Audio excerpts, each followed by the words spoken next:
Alright, you guys ready? Another hand history coming up, still from Cash Game Festival.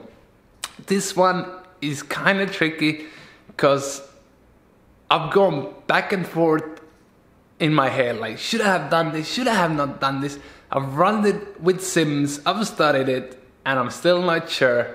So it's up to you to decide. Let's take a look. We are on a Mississippi straddle, aka button makes a straddle and the action starts from small blind. In this situation we are on a big blind with 7-8 suited. I decided I don't play Mississippi straddle much because I play online MTT, that never happens there. But over there I decided that I'm gonna limp my range from small blind and big blind in situations like this, because I wanna be like, it's very cheap from a small blind and big blind to flat, and I don't wanna be raising and limping. I want to use one strategy to simplify it all, otherwise I might be giving away too much information and I might be way too unbalanced. So that was the reason I started with a limp here. And let's look at action. For the channel, they like all the pictures and the videos that we post on Facebook and social media, and it just makes all of it, like the hours and hours and hours that you put into a festival like this, just makes it worth it. Makes it worthwhile. And I don't. And action now on Jesus, who is 45 to call. He's playing with the bookies' money right now. He's got a lot of chips in front of him, and actually 7-8 suited, a pretty standard call. Actually, it's as good a hand as you can see in a passive situation. When he has made a pair, he's gone into the lead against red, and we won't know that necessarily. He's got the backdoor flush draw. Yeah, so in this spot, obviously Redmond has a range advantage here. We would raise our strongest hands, like probably queens plus ace king, ace queens. Nah, I'd probably call ace queen suited as well. So definitely better flop for our opponent. He has more stronger queen x hands. So we always want to start with a check here and then decide. Obviously our hand looks, we could in some exploitative way to check raise this hand as well, I think, for protection reasons, as if we think our opponent always bets like king jack, ace king, ace jack, ace 10, stuff like this, then by check raising we take him, he doesn't have an option to barrel anymore, so we get protection to his overcards as well. But yeah, let's see what happened in game. And some backdoor straight potential as well. Not the greatest board for Redmond. It's hard to have nothing on the queen 8-5. Your opponent's almost always going to have either a gut shot or something. So if he's going to start betting this, he's probably got to start thinking about multiple streets and not just a one and done. Jesus obviously has a slam dunk call in this situation. It would make not a whole lot of sense for him to raise in this spot.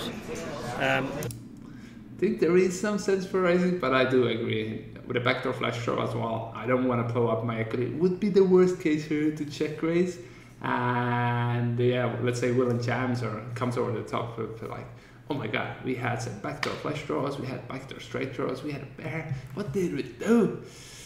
So, staring him down whilst he's reaching for calling chips as well. Yeah. So things can change on this turn card. There's turn cards that will So 7 of hearts on the turn, and in game my ideas were that it hits our check calling range way more than his, and I thought he might not be bluffing enough on this turn card, which means that I think he wouldn't barrel ace jack, ace king, ace 10.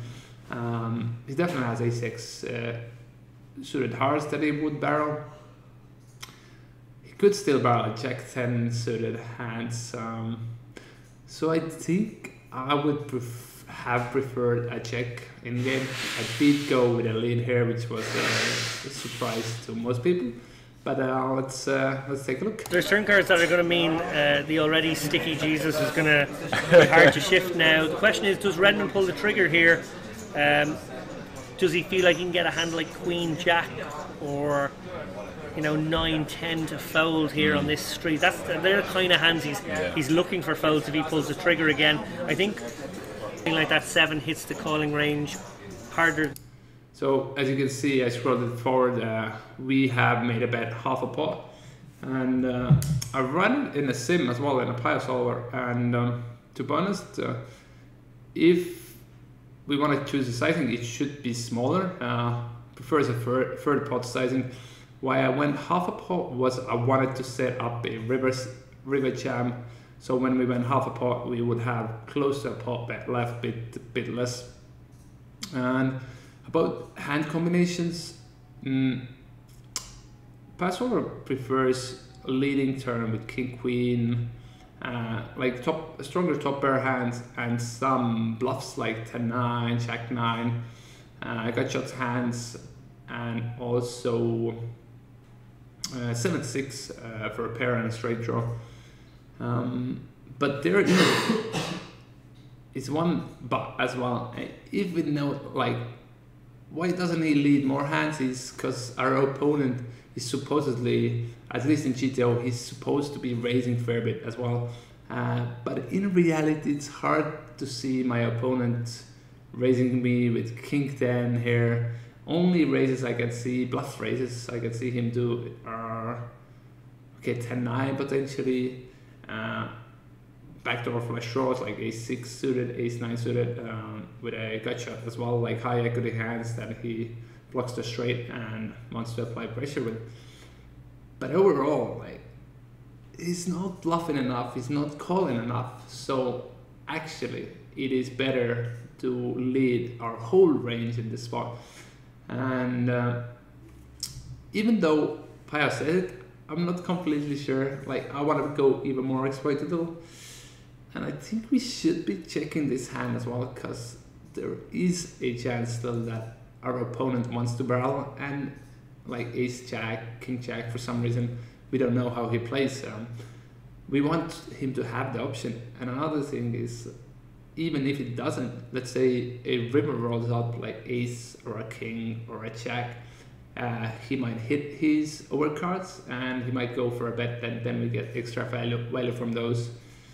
Because we don't get, by leading here our two pairs, we don't need protection, and we don't get that much value. Like, we get value from hands that we would bet themselves most of the time anyway. Like, I don't think my opponent would check back like any queen X here that he has in his pre-flop raising range.